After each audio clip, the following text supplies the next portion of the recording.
Welcome back, ladies and gentlemen. It's your boy Football Talk Reactions, and today we got another video from Eric Rayweather. EA sells for 55 billion. What this means for Madden. Now, if you guys have not been keeping update with the news, EA has gone private. They sold to I forgot the company's name.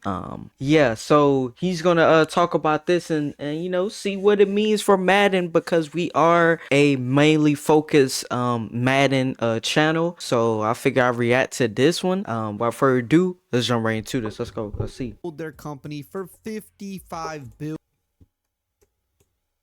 So, Electronic Arts just sold their company for $55 billion. And a lot of people are asking, what does this mean for the future of Madden, college football, other games, and what does all of this actually mean? Because this is something that came out of nowhere and we didn't really expect it. Now, a bunch of different sites have reported on this, but I'm just going to use Insider Gaming because I use them as a resource a lot when covering different news about Madden and college football 26. And if you're new to the channel and you never want to miss out on any important news for either of those games, make sure to subscribe and turn the bell icon on because there's always updates, news about upcoming games, and more. So let's dive into this new sale that kind of came out of nowhere and talk about what it could potentially mean for the future of Madden and college football. It says here, EA has announced a definitive agreement for a $55 billion sale to a consortium consisting of PIF, Silver Lake, and Affinity partners. News broke last week that indicated a sale was close to the group, which includes Saudi Arabia's public investment Saudi fund, Arabia, and that's the what it company was. has now confirmed the deal.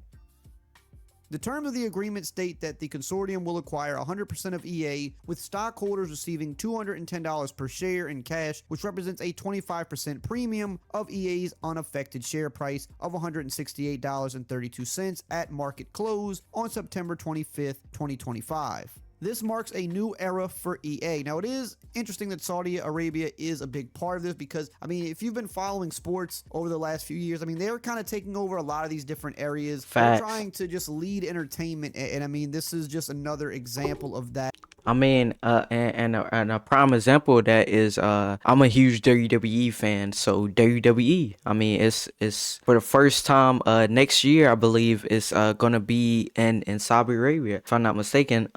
So yeah, like they've been taking over the sports, and like deals like this, like they invest a lot of money into like companies and stuff like that. Like they have my good, so much cash that they have, and I also read that this is the biggest like buyout or something like that, like ever, or something crazy I have read that was like the biggest like buyout ever. So it's crazy because if you wasn't keeping up with this, or like you hadn't heard about this, it's gonna be like, wait, what? EA got bought out. Now, a thing he might get into is it going private instead of being a publicly owned company, and I'll let you guys know what some benefits are to going private if you guys do not know. Now, to continue on in the article here, it says a statement from EA says that PIF, Silver Lake, and Affinity partners bring a deep sector experience, committed capital, and global portfolios that will offer unique possibilities to blend physical and digital experiences, while the sale represents the largest all-cash sponsored take-private investment in history. Andrew Wilson, Okay, chairman and CEO of that's what I Electronic was Arts, talking said about. the deal was a powerful recognition of the remarkable work delivered by EA's passionate teams, and the company will continue to push the boundaries of entertainment, sports, and technology, unlocking new opportunities.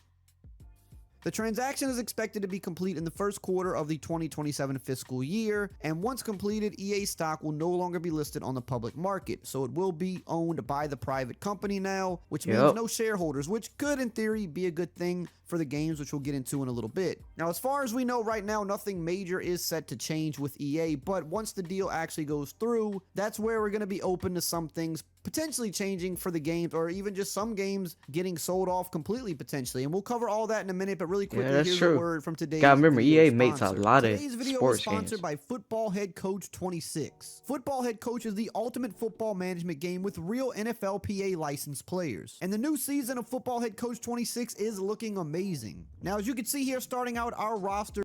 of Football this head sale came coach out, there was 26. another article that dropped that said new EA owners hoping AI will cut costs and boost profits, which this is a little bit of a red Definitely heard flag for about some this. people here. But let's see what the article says. It says Electronic Arts new owners are banking big on AI in the future for the company. According to a new report from the Financial Times, the ownership group is betting on AI being able to significantly cut EA's operating costs. Per the report, the enhanced use of AI will be used as a way to also boost EA's profits in the coming years. This will allow the new owners to manage a large debt load on a company that historically carried limited net debt. So because they're taking on all this debt, which is kind of something that EA had not really done much in the past, they're trying to figure out ways to kind of cut costs, increase the profits quickly so that they can make their money back.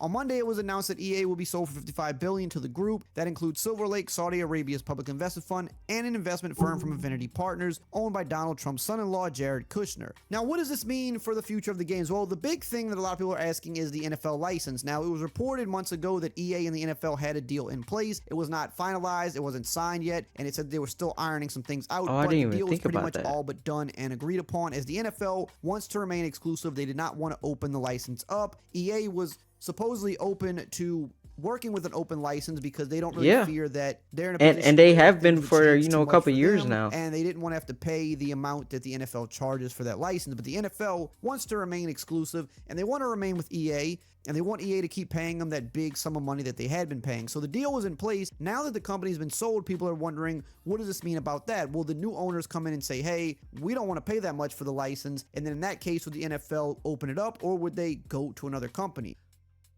However, with a deal that big in place, it would make sense that the new ownership group would know about this agreement before they purchase the company. So a lot of people as of right now don't think much will change with the actual NFL license. And in fact, the reason that it hadn't been signed yet is because this deal was still being worked through, and now it'll. Okay. So yeah, I'm glad he's talking about this.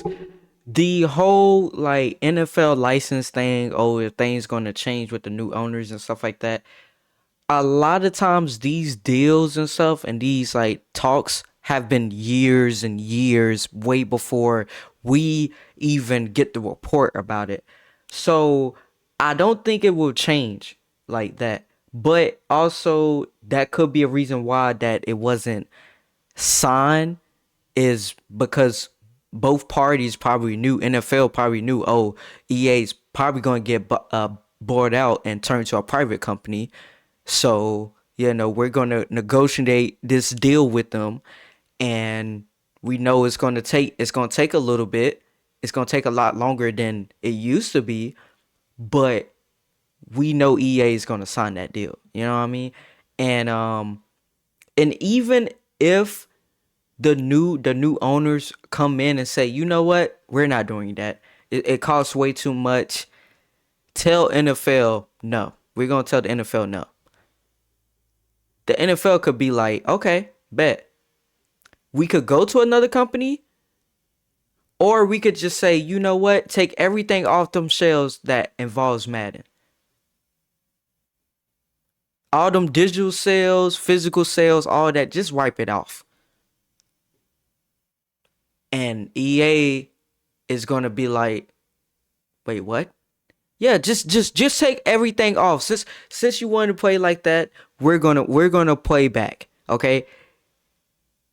Madden name cannot be attached to EA anymore.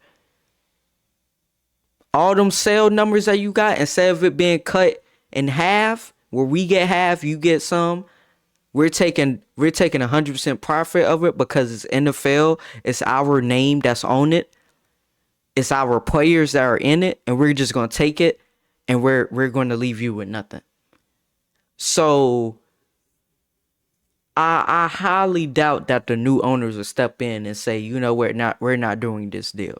I highly doubt that, but who knows? It could happen that way, but it's a very slim chance that that will happen. Just because the deal has already been in talks for way longer than we even know about. So just want to let Probably you be guys know signed about that. eventually because again, with a deal that big in place, usually a company coming in to buy you would know about that beforehand anyway. But there is always the potential that something could change there from now and the time that this deal officially goes through.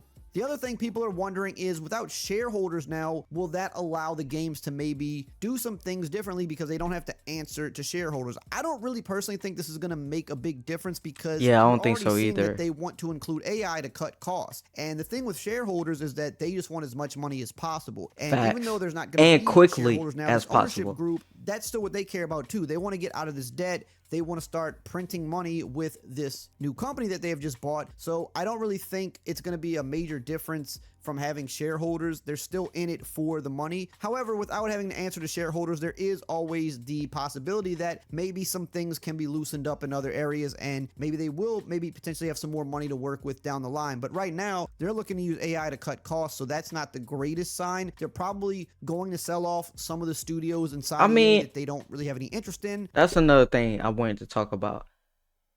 Anytime we hear AI is they're going to replace people with AI. Um, I feel like anything with AI, we always talk about the bad, which is understandable. It's complete. I completely understand it. But I feel like the people that only talk about the bad of AI should also talk about the good of AI, what it can actually be used for. I feel like if say it is cutting jobs, right, which is bad, but say the jobs that it was cutting wasn't really adding value, as much value as maybe that company wanted, and they just are using AI better to be in a better position. Because one thing that you don't want to do is be like, you know what, we're not using AI for nothing, and then another company comes up using AI for half of their jobs, and they blow past you, and now you're sitting there like, well, all I heard was about the bad of AI, so that's why I didn't want to do it. But now I'm seeing this company, seeing this company, seeing this company, seeing this company flourish and embrace the AI. You know? And as human beings, we always are very hesitant about something new. No matter what year, we're always very hesitant about something new, which is a good thing, but also turns into a bad thing because we never actually see the other side of it until it actually shows itself to be like, until it gets huge, and then we start to be like, oh, well, maybe I was a little bit too harsh on this tech, or may or and then once it gets so big that you don't even realize that you're using the tech. See, the AI thing, I always like debate with people about, oh, AI and this should not be, it should not be in video games. AI has been in video games way longer than we thought or than we are thinking. When you're typing code, right? A lot of people that are typing code, they're not type if it's a long section of code, right? You can use AI to read your code and say, okay, I need you to retype that 100 times. That saves you so much time in development. Oh, okay, AI, look at what I type. Okay, now look at this little section right here. It says 0. I need you to put 1 after that equal sign. I'm just giving you like little examples. Obviously, that's not how everything works, but I'm just saying that's the good of AI, you know? And that's why I always feel like when people say, oh, AI is in this, AI is in that, oh, it's going to be trash or it's going to be this, they never actually look at the good side of it. And like I said, I understand the bad of it as well. I'm not that type of person that's just all AI for everything, right? I understand the bad, but I also can look at the good that AI can provide people and that have provided for us, and we don't even appreciate it. We don't. Google search. How many times a day do you search something on Google? That's using AI. How many times do we go on Chat GPT to type something or ask it a question? That's AI. We use it so much and it helps us so much that we don't even appreciate how much it actually does for us. But because the buzzword AI has been around so much and everybody has used it and pretty much abused the word, now people are always looking at the bad of it. When in reality, you're using it every single day to get your work done. At school, at your work, whatever you do, you're using AI every single day. Like, yeah, I that's don't just me. think I'm sorry, I sports went has on a to little worry about rant, this but because that's really one of the biggest selling points of EA are the sports games like college, Madden, and the soccer game. Saudi Arabia is really big on sports and entertainment, so I don't think we really have to worry about anything going away there. How will they use AI? That we really don't know. There's been some speculation that they could use this for art related things, which is probably the easiest way to implement it, although I'm not really a big fan of that because I think artists should get paid. However, that's probably one of the ways they're going to be utilizing it. They could potentially also utilize this to cut costs in the QA department, which is another thing I'm not a fan of because that's one area where EA could stand to get better in my opinion, and it's an area that they've supposedly cut costs in the past. You know, we see the games launch and a lot of times they have these issues that have to be ironed out with the first few updates. So if you're cutting costs on QA, you know, that could lead to more of that. So the really big thing here is that a lot of people are going to speculate one way or another about what this means, and we don't truly know until we see it go into yeah, we effect. And we won't. have a little bit of time before that happens, but the big talking points that I've mentioned that people wondered about, mainly But the NFL what he say, license, as of right now, 27, we have no reason early to believe part of that that is 27. going So to change, and we don't a really have to lot of worry things about the could games change going between away as that time. well. However, we could see some cost cut in certain areas, which could be problematic for the games down the line. But they're also interested in finding, you know, more ways to grow these games and add more entertainment value and also make more money. So there could potentially be some things down the pipeline that could maybe be exciting if they're really going to put their money there and try to